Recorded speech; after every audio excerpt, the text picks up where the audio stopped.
রাজনীতিতে একটি কথা বলার আগে ১০ বার ১০০ বার ভেবে বলা উচিত।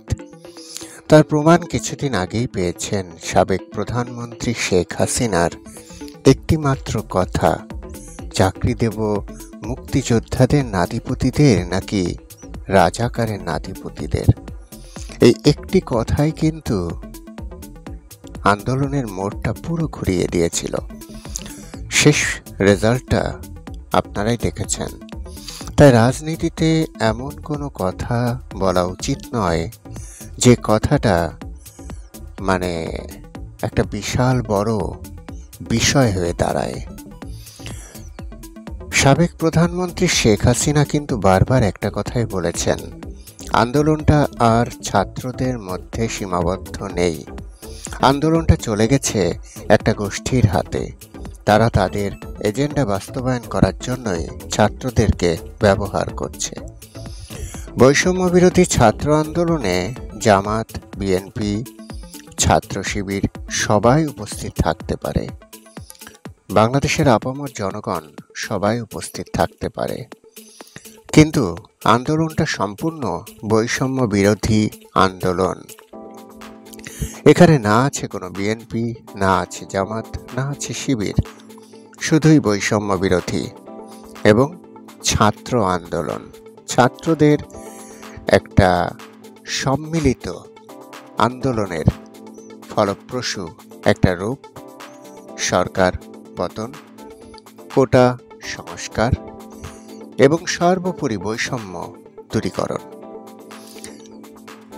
শেখ হাসিনা বারবারই বলেছেন, আন্দোলনটা আর ছাত্রদের মধ্যে সীমাবদ্ধ নেই। দেখুন, আজকে বিএনপির মহাসচিব মির্জা ফখরুল ইসলাম আলমগীর একটা প্রেস কনফারেন্সে ঘোষণা দিয়েছেন, জুলাই আগস্টের গণহত্যায় বিএনপির ৪২২ জন নিহত হয়েছে। আন্দোলনে নিহত ৮৭৫ জনের মধ্যে ৪২২ জনই বিএনপির। তাহলে ছাত্ররা যে এতজন প্রাণ দিল, সেই ছাত্রদের নিহতের কোনো খবর কি এখানে নেই নাকি? ৮৭৫ জনের মধ্যে ৪২২ জনই বিএনপির। তাহলে বাকি কি হালকা কিছু ছাত্র মারা গেছে? ৪০০ সামথিং। বৈষম্য বিরোধী ছাত্র আন্দোলনে গত ১৩ই আগস্ট পর্যন্ত ৮৭৫ জন নিহত হয়েছেন বলে একটি মানবাধিকার সংস্থার প্রতিবেদনে জানানো হয়েছে। এর মধ্যে ৪২২ জন বিএনপির নেতাকর্মী বা সমর্থক বলে দাবি করেছেন বিএনপির মহাসচিব মির্জা ফখরুল ইসলাম আলমগীর। বিএনপির মহাসচিব মির্জা ফখরুল ইসলাম আলমগীর বলছেন, জুলাই আগস্টের গণহত্যায় তার দলের ৪২২ জন নিহত হয়েছেন।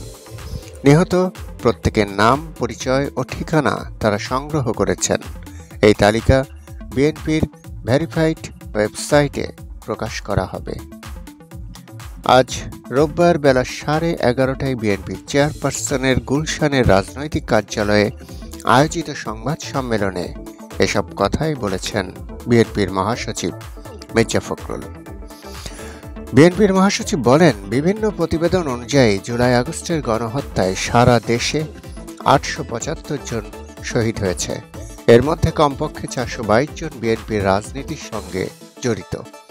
দেশ জুড়ে শহীদ হওয়া বিভিন্ন শ্রেণী পেশা রাজনীতির মানুষের মধ্যে একটা বড় অংশ যে বিএনপির নেতাকর্মী, তা কোনো বিচ্ছিন্ন ঘটনা নয়, বরং তা তাদের সুদীর্ঘ রাজনীতি বা রাজনৈতিক সংগ্রামের অনিবার্য ফল।